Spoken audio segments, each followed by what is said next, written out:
Deputados aprovam em plenário novos valores do salário mínimo regional. Frente Parlamentar vai buscar junto ao Executivo soluções para o problema da mobilidade urbana. Comissão dá início à consolidação das leis catarinenses e à revisão do regimento interno da Assembleia. E ainda, Fórum Catarinense debate perspectivas para a gestão dos recursos hídricos. Agora no Notícias da Semana.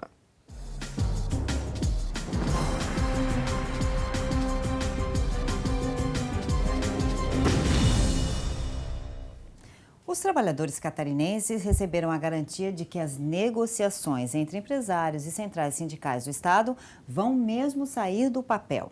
O acordo encaminhado à Assembleia em forma de projeto de lei complementar estabelece os novos patamares do salário mínimo regional. Como os deputados haviam prometido quando a proposta chegou à Assembleia, a matéria teve uma tramitação rápida. Em 2 dias, passou por 3 comissões permanentes e foi submetida à votação em plenário. O projeto de lei complementar, que reajusta em 8,84% os valores do salário mínimo regional, foi aprovado em plenário por unanimidade. Deputados de diferentes partidos se declararam favoravelmente à proposta, que agora segue para a sanção do governador. A matéria tramitava em regime de urgência e prevê o pagamento retroativo a janeiro deste ano. Conforme a nova tabela aprovada, trabalhadores que estiverem na primeira faixa salarial, como os empregados domésticos, receberão no mínimo R$ 908. Na segunda faixa, onde estão trabalhadores das indústrias do vestuário e do papel, o valor estipulado é de R$ 943.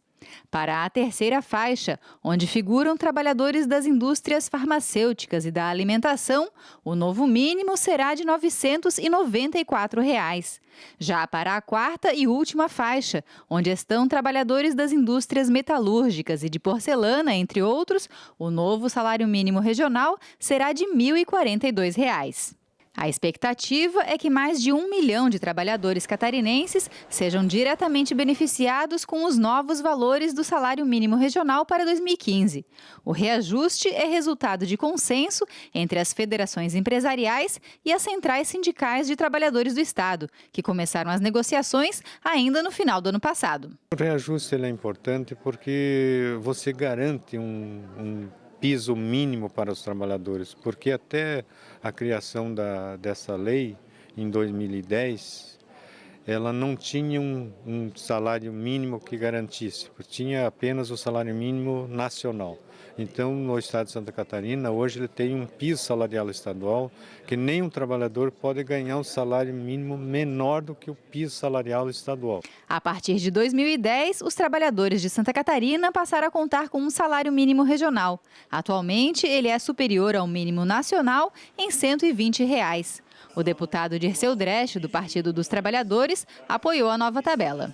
Salário valorizado significa, primeiro, distribuição de renda, onde as pessoas de baixo melhoram sua condição de vida, né? E o segundo, movimenta a nossa economia, comércio, indústria, serviço, o Estado acaba arrecadando também com impostos quando a economia se movimenta. Então, aqui aprovar o piso, para nós deputados, para mim é uma satisfação muito grande, porque a gente ajuda muito Santa Catarina e talvez seja o projeto de maior repercussão, que já beneficia mais de 1 milhão de trabalhadores, segundo dados do próprio Diese. Antes da votação em plenário, o projeto do novo mínimo foi aprovado também por unanimidade em diferentes comissões, inclusive na Comissão de Trabalho, Administração e Serviço Público, presidida pelo deputado Serafim Venzon, do PSDB. O que nós chegamos hoje é justamente o coroamento de um acordo existente entre os empreendedores, com o Sindicato dos Trabalhadores e o governo que faz essa mediação, para que o trabalhador possa ter os benefícios dessa lei. Outro projeto que em breve deve entrar em discussão é o que define medidas contra a corrupção. A matéria de autoria da deputada Luciane Carminati, do PT, foi apresentada na mesma semana em que a presidente Dilma Rousseff enviou ao Congresso um pacote anticorrupção. O PL catarinense propõe uma série de medidas para combater a improbidade.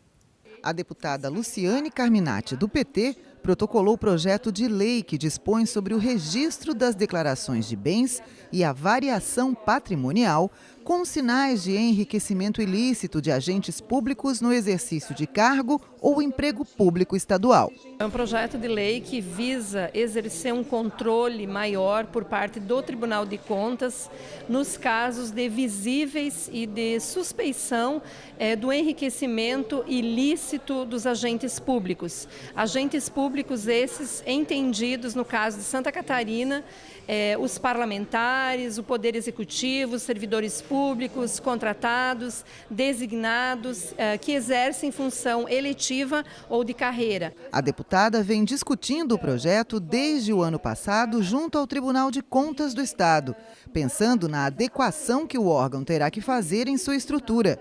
Depois de aprovada, a lei dará poderes ao TCE para uma inspeção efetiva dos bens declarados, sendo o órgão centralizador destas informações. Falando em projetos, os dois grupos que vão promover a consolidação da legislação catarinense e a revisão do regimento interno da Assembleia Legislativa deram início aos trabalhos. As portarias já foram publicadas no Diário Oficial do Parlamento. A meta é apresentar os primeiros resultados até o final do ano. A reunião foi realizada no gabinete do primeiro vice-presidente do Parlamento, o deputado Aldo Schneider, do PMDB. Durante o encontro, foram definidos os integrantes de dois grupos de trabalho, integrados por deputados e servidores da Assembleia Legislativa.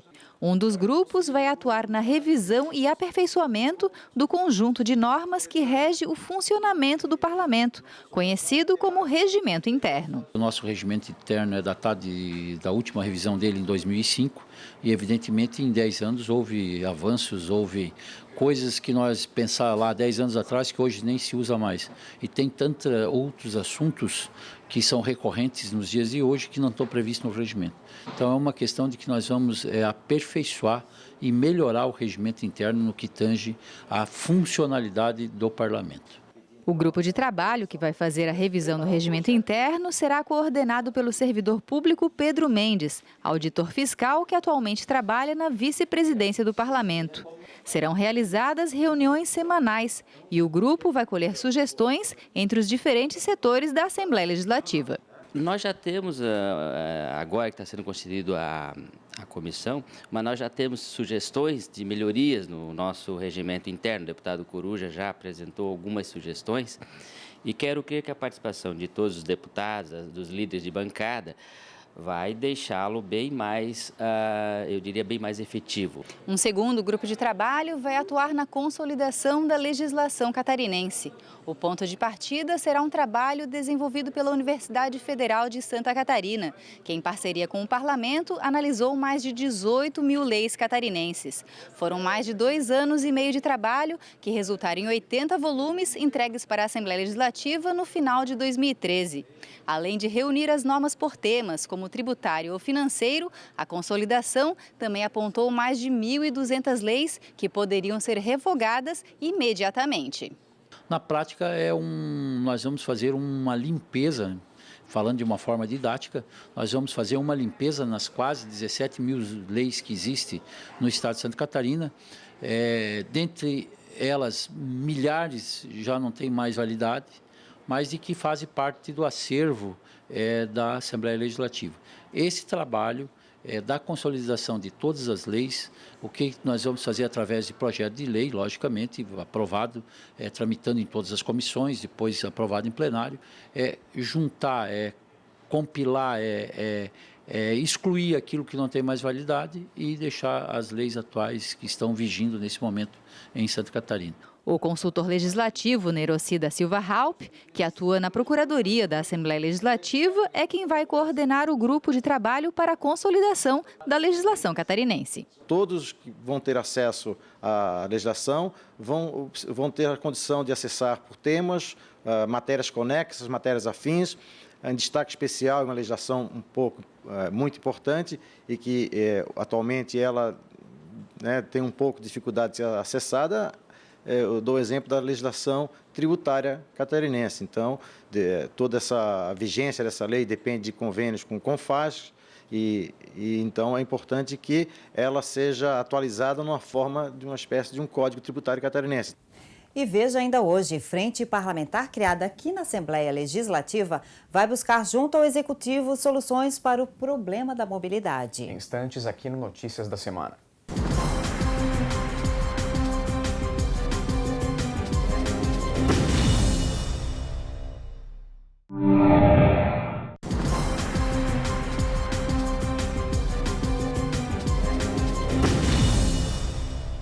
Deputados da Comissão de Agricultura receberam a visita do secretário estadual da pasta, Moacir Sopelsa.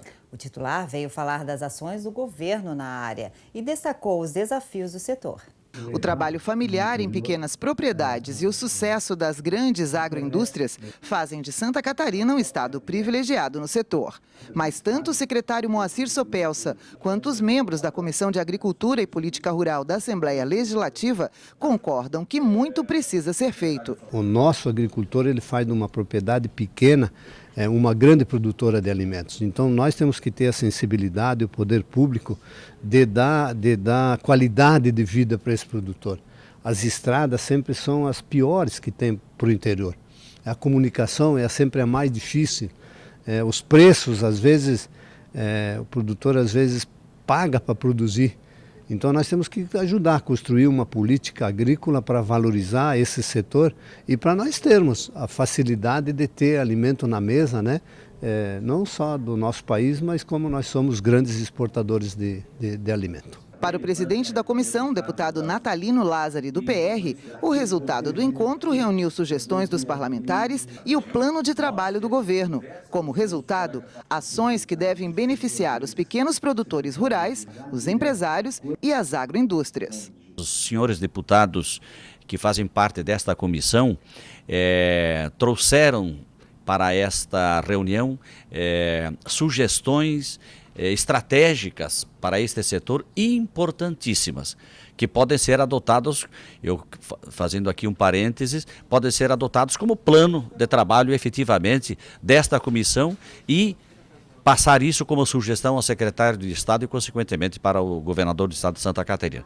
E segundo, ouvirmos do secretário aquilo que nós realmente queremos ouvir, que é apoio incondicional a essa importante classe produtora que são os agricultores, os produtores rurais, os empresários das agroindústrias, do sistema de cooperativas, que trabalham nesse setor fundamental para a sustentabilidade humana. Já na Comissão de Educação, deputados definiram uma pauta que será discutida com o secretário Eduardo Deschamps. O encontro está agendado para final deste mês. O presidente da Comissão de Educação, Cultura e Desporto, Valdir Cobalcini, do PMDB, anunciou na reunião desta terça-feira a presença do secretário de Estado da Educação, Eduardo Deschamps. Para tanto, o presidente pediu aos membros que elaborem uma pauta para o encontro do próximo dia 31 de março. Em princípio, quando nós fizemos o convite, claro que dominava a pauta era a questão da medida provisória 198. Eu acho que nós devemos abranger outros temas relevantes para a educação em Santa Catarina, inclusive em relação ao plano de investimentos do Pacto por Santa Catarina, não apenas em relação a esse ano, mas aos 4 anos de mandato do governador Raimundo Colombo e outras questões que envolvem a educação no nosso estado. O planejamento do ensino superior, a política do governo para os próximos 4 anos, plano de cargos e salários, investimento do Pacto da Educação, artigo 170 e a situação dos centros de educação profissional já integram a pauta. Para o deputado Rodrigo Minotto, do PDT, a estrutura das unidades precisa ser debatida com urgência e citou a interdição de uma escola no município de Araranguá. Há um descaso que a gente está percebendo. E não é só em Araranguá, em Tubarão fecharam uma escola, em Joinville fecharam escola, aqui em São José, na Palhoça. É uma coisa que nos preocupa. Eu penso que a política de educação no estado de Santa Catarina precisa ter mais assiduidade, teria que ter mais vontade política, porque é um descaso que nós estamos percebendo. Se fosse um caso isolado, especificamente, tudo bem, mas a gente está percorrendo o estado de Santa Catarina e percebe essas deficiências. A Assembleia acaba de criar uma nova frente parlamentar que vai buscar, junto ao Executivo, soluções para um problema que cresce a cada dia, a falta de mobilidade. Só para se ter uma ideia, apenas 1/4 da população da Grande Florianópolis utiliza o transporte coletivo. Quase metade prefere o carro particular. Os dados fazem parte do Plano de Mobilidade Urbana Sustentável da Grande Florianópolis, debatido aqui no Parlamento. Através do requerimento do deputado Jean Loureiro, do PMDB, a Frente Parlamentar de Mobilidade Urbana, lançada hoje, pretende envolver planejamento e ações de curto, médio e longo prazo, baseada em dados concretos de acordo com a necessidade de cada município. Necessidades como o fim dos grandes congestionamentos que as pessoas enfrentam todos os dias. Hoje, somente 25% da população da Grande Florianópolis se utiliza do transporte coletivo para se locomover. 48% se desloca através de carros ou motos, agravando o problema. Muitos gostariam de usar o transporte coletivo. Será que a demora é que impede? Será que o preço é que torna inviável? Será que é o conforto que ele não é apresentado? Isso vem sendo debatido e as medidas que pretendem ser tomadas em parceria pelo governo do Estado com as prefeituras e a participação da União faz com que a Assembleia não se omita nesse momento, possa participar ativamente das decisões e das ações de curto, de médio e longo prazo que possam mudar essa realidade caótica na mobilidade urbana da região da Grande Florianópolis. São 13 municípios na Grande Florianópolis que precisam de soluções de mobilidade para facilitar o deslocamento das pessoas. Os dados são do PLAMUS, Plano de Mobilidade Urbana Sustentável da Grande Florianópolis, apresentado durante o lançamento da Frente Parlamentar pelo ex-prefeito de Curitiba, que hoje responde pela Superintendência de Desenvolvimento da Grande Florianópolis, Cássio Taniguchi. Todo investimento que está sendo previsto prevê melhorias no sistema viário, no sistema cicloviário, portanto, haverá uma grande quantidade de ciclovias, 400 quilômetros, pelo menos essa é a meta, e, ao mesmo tempo, buscar com que as pessoas se conscientizem que não dá mais para andar de automóvel o tempo todo. O transporte público tem que concorrer em melhores condições com o automóvel, senão dificilmente alguém vai usar. O Plano de Mobilidade Urbana e Sustentável vem trabalhando para mostrar os atuais fluxos de mobilidade, criando uma base de dados para um crescimento sustentável para os próximos anos na região. Outro assunto que concentrou a atenção dos deputados foi a revisão do Pacto Federativo. O Fórum Parlamentar que discute o tema na Assembleia definiu o relator e os subrelatores.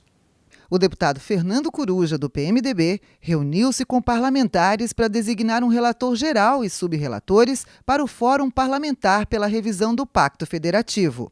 Por ter sido o proponente da instalação do fórum, o deputado Fernando Coruja foi designado presidente. Leonel Pavan, do PSDB, o relator geral. A subrelatoria de Educação ficará sob a responsabilidade da deputada Luciane Carminati, do PT. Saúde, Dr. Vicente, do PSDB. Trabalho, deputado Rodrigo Minotto, do PDT. Sobre a partilha de recursos, a relatoria será do deputado Natalino Lázari, do PR. Kennedy Nunes, do PSD, será o responsável por contatar outras assembleias do país para divulgar e debater a proposta do parlamento catarinense. O Brasil é uma federação onde cada unidade tem autonomia orçamentária. E o Pacto Brasileiro, de acordo com o deputado Fernando Coruja, está muito frágil, enfraquece o poder de estados e municípios e fortalece a União. Para que mudanças possam ocorrer, é preciso alterar a Constituição. E só quem tem esse poder é o presidente da República, 1/3 dos deputados e senadores e mais da metade das assembleias estaduais. O que vai valer agora é o poder de convencimento das propostas apresentadas pelos parlamentares catarinenses. Durante a reunião, os deputados estabeleceram um cronograma. Em 15 dias, devem reunir as propostas das relatorias. 1 semana para avaliar os tópicos e, em no máximo 30 dias, fazer a votação no plenário. Nós temos que ser relativamente rápidos, porque é um momento favorável de discussão no Congresso Nacional e, evidentemente, tem uma tarefa árdua que é aprovar nas outras assembleias. Então, nós temos que elaborar uma proposta e ser céleres na aprovação. Os temas já estão mais ou menos alinhados, quais temas que devem ser debatidos. É preciso elaborar uma proposta física, quer dizer, o texto legal, para aprovar. Os pontos principais da proposta têm por base a distribuição de recursos, alteração de competências legislativas das assembleias e questões específicas, como os 10% para a saúde e a federalização da educação. A necessidade de revisão do Pacto Federativo também foi assunto central da abertura do Congresso Catarinense de Municípios. Os detalhes depois do intervalo, aqui no Notícias da Semana.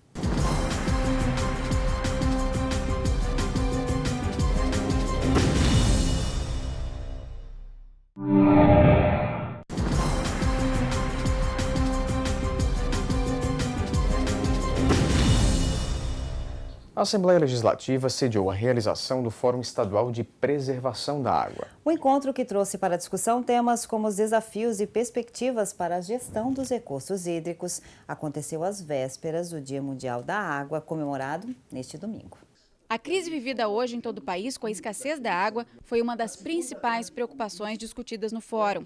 O secretário de Estado de Desenvolvimento Econômico Sustentável participou da abertura do evento e deixou claro que o tema é e sempre será uma prioridade no governo estadual.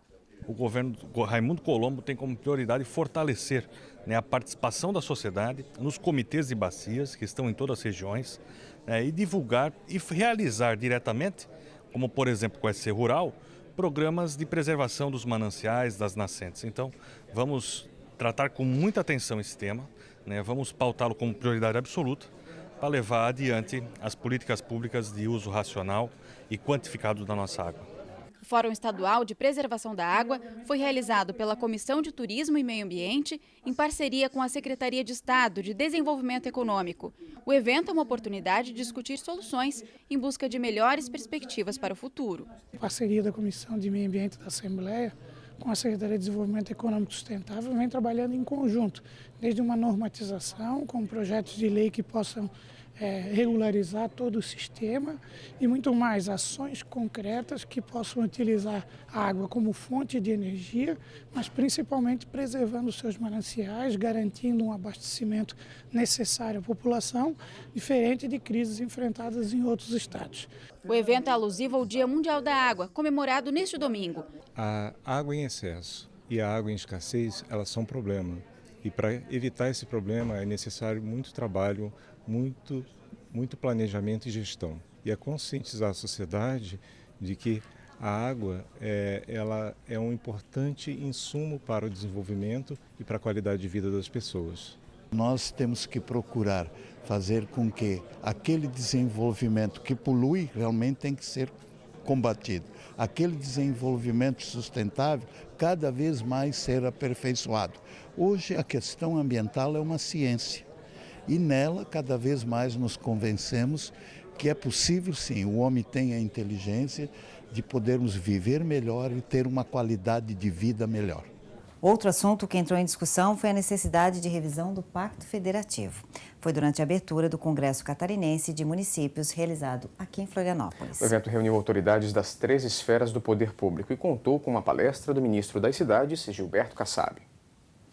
O tema central do Congresso é a agenda de revisão constitucional do sistema federativo. O assunto vai ser discutido nos 3 dias de evento. Esse debate é fundamental para as prefeituras que reivindicam uma fatia maior dos recursos federais. Hoje a repartição do bolo tributário nacional é absolutamente injusta. 60% vai para o governo central, vai para Brasília, 17% fica no governo municipal. E não é possível, com esse valor, atender a todas as demandas sociais, especialmente porque o governo federal repassa para os municípios brasileiros responsabilidades na área da saúde, na área da educação, na área da assistência social e em outras áreas também, não repassando os recursos necessários para atender a essas demandas, a esses programas. O Congresso é promovido pela Federação Catarinense de Municípios, associações dos municípios de Santa Catarina e Escola de Gestão Pública. Na abertura do evento estiveram presentes autoridades municipais, estaduais e federais. Entre os palestrantes estava o ministro das Cidades, Gilberto Kassab. Enquanto nós não tivermos um novo pacto federativo no Brasil, os municípios e também os estados, aqui o governador Colombo, terão enormes dificuldades para cumprir com suas responsabilidades. Na revisão constitucional serão abordadas principalmente as reformas políticas, tributárias e administrativas. A reivindicação é velha, né? Os movimentos já estão conhecidos. O que é novo é realmente o momento político. Esse permite, eu acho que nós vamos ter que fazer uma mudança constitucional, uma reforma constitucional. Nós vamos ter que dar agilidade ao Estado brasileiro. As mudanças terão que ser feitas e essa é a grande oportunidade que a gente tem e não tinha isso antes. O vice-presidente da Assembleia Legislativa, Leonel Pavan, do PSDB, sabe o quanto essa discussão é necessária para o crescimento dos municípios. Eu fui prefeito 3 vezes e eu sei das dificuldades que passa um prefeito com municípios que têm dificuldades para arrecadar e atender às necessidades do seu povo. E essa discussão sobre o novo Pacto Federativo é muito importante, que descentraliza mais os recursos e vai fortalecer as atividades de todos os municípios, em especial dos prefeitos. Uma carta com todos os itens reivindicados pela Federação Catarinense de Municípios foi elaborada e será entregue a deputados federais, senadores e à Confederação Nacional dos Municípios. O Congresso termina nesta sexta-feira. A expectativa é que as discussões feitas aqui tragam resultados efetivos. O evento oportuniza uma troca de experiências entre as prefeituras e representa mais um passo rumo a mudanças na Constituição. E para fechar, a sessão especial realizada na Assembleia Legislativa em homenagem a um dos colégios mais tradicionais da Grande Florianópolis, o Elisa Andrioli.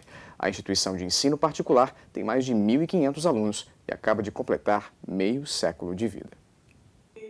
A cerimônia contou com a presença de professores, administradores, pais e alunos do colégio.